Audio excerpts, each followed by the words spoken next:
आज हम एक ऐसी घटना की बात करने जा रहे हैं जो न केवल चौंकाने वाली है बल्कि हमारे समाज के लिए एक गंभीर चेतावनी भी है। ये कहानी है कानपुर की, जहां एक फर्जी दावे और लापरवाही ने दो युवा इंजीनियरों की जान ले ली और कई लोगों के जीवन को प्रभावित किया। ये मामला है डॉक्टर अनुष्का तिवारी का, जिन्होंने दांतों की डॉक्टर होने के बावजूद हेयर ट्रांसप्लांट जैसी जटिल प्रक्रिया करने का दावा किया। इस स्क्रिप्ट का उद्देश्य है आपको इस मामले की सच्चाई से अवगत कराना और यह बताना कि आप ऐसी घटनाओं से कैसे बच सकते हैं। बात कानपुर की है। कानपुर के केशवपुरम में स्थित एक एम्पायर क्लिनिक, जो बाहर से देखने में एक सामान्य मेडिकल सेंटर सा लगता था, वहां कुछ ऐसा हो रहा था जिसने पूरे शहर को हिलाकर रख दिया। डॉक्टर अनुष्का तिवारी, जो एक BDS यानी कि bachelor of dental surgery degree धारक थी, उसने खुद को हेयर ट्रांसप्लांट विशेषज्ञ और डर्मेटोलॉजिस्ट के रूप में पेश किया। कम कीमत में हेयर ट्रांसप्लांट का लालच दिया, कई लोगों को अपने क्लिनिक में बुलाया, जहां सामान्यतः हेयर ट्रांसप्लांट की जो लागत है वो लाखों रुपए में होती है, जो अच्छा होता है। वहीं ये डॉक्टर साहिबा इसे मात्र 40 से 50 हजार रुपए में करने का दावा करती थी। लेकिन इस चमकदार ऑफर के पीछे छिपा था एक खतरनाक सच। अनुष्का के पास ना तो हेयर ट्रांसप्लांट करने की वैध योग्यता थी और ना ही प्रशिक्षित स्टाफ था और ना ही वहां पर जरूरी मेडिकल सुविधाएं। उस क्लिनिक में सर्जरी करने वाले लोग प्रोफेशनल डॉक्टर नहीं बल्कि अनट्रेन्ड कारीगर जैसे कर्मचारी थे। नतीजा, दो युवा इंजीनियर विनीत दुबे और मयंक कटियार की दुखद मृत्यु और कई अन्य लोगों को गंभीर स्वास्थ्य समस्याओं का सामना करना पड़ा। विनीत ने 15 मार्च 2025 को अनुष्का के क्लिनिक में हेयर ट्रांसप्लांट कराया। सर्जरी के दौरान इंजेक्शन लगने के बाद उसके चेहरे पर भयानक सूजन आ गई। अनुष्का ने उनकी स्थिति को गंभीरता से नहीं लिया और उचित इलाज नहीं किया। इलाज तो तब कर दी ना जब पता होता। विनीत को रिजेंसी अस्पताल में भर्ती कराया, लेकिन इन्फेक्शन बढ़ने से उसकी मौत हो गई। सेम मयंक के साथ हुआ। 18 नवंबर 2024 को अनुष्का के क्लिनिक में हेयर ट्रांसप्लांट करवाया। सर्जरी के बाद उनके सिर में तेज दर्द, चेहरे पर सूजन शुरू हुई। मयंक ने बार बार अनुष्का को कॉल किया, लेकिन उसने हर बार यह कहा कि सब ठीक है और टाल दिया। जब मयंक की हालत बिगड़ी तो अनुष्का ने यह कहा कि कार्डियोलॉजिस्ट के पास चले जाओ, लेकिन तब तक बहुत देर हो चुकी थी। 19 नवंबर की सुबह मयंक ने अपनी मां की गोद में दम तोड़ दिया। रामजी सचान, एक अन्य मरीज, ने यह बताया कि उनके हेयर ट्रांसप्लांट में केवल 30% सफलता मिली।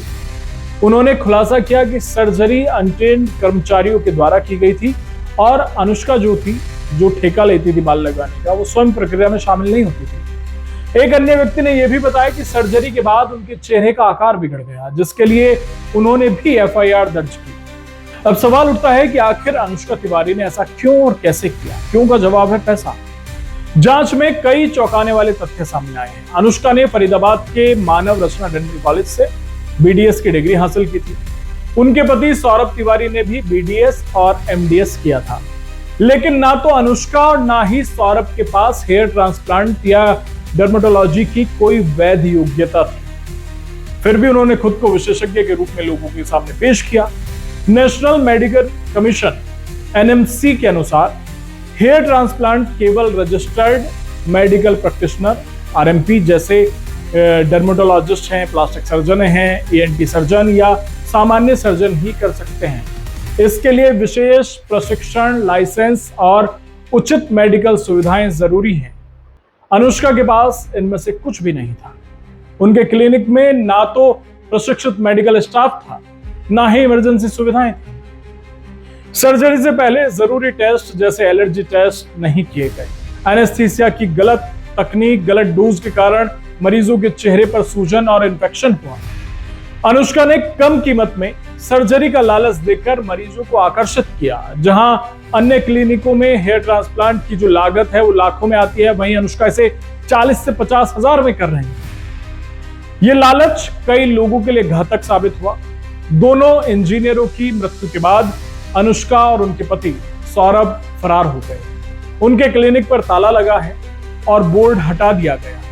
पुलिस ने कई शहरों में उनकी तलाश की, लेकिन अभी तक वे पकड़ में नहीं आए हैं। और इस दुखद घटना से हमें कई सबक मिलते हैं। हेयर ट्रांसप्लांट या कोई भी मेडिकल प्रक्रिया करवाने से पहले हमें सावधान रहना होगा। किसी भी सर्जरी से पहले डॉक्टर की डिग्री, लाइसेंस और अनुभव को क्रॉस चेक जरूर करें।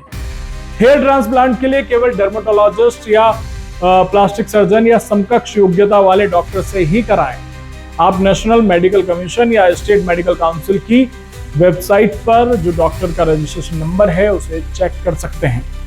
क्लिनिक में जरूरी मेडिकल सुविधाएं जैसे इमरजेंसी थिएटर है, ऑक्सीजन है, प्रशिक्षित स्टाफ है, ये सब होना अनिवार्य है। क्लिनिक का रजिस्ट्रेशन और साफ सफाई की भी जांच करें।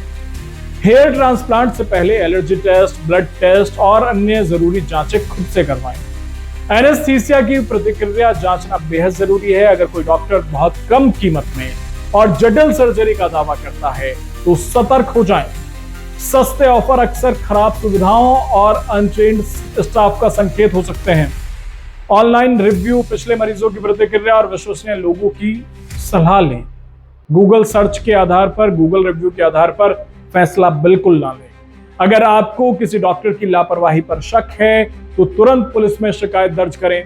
मेडिकल रिकॉर्ड, बिल और अन्य सबूत सुरक्षित रखें।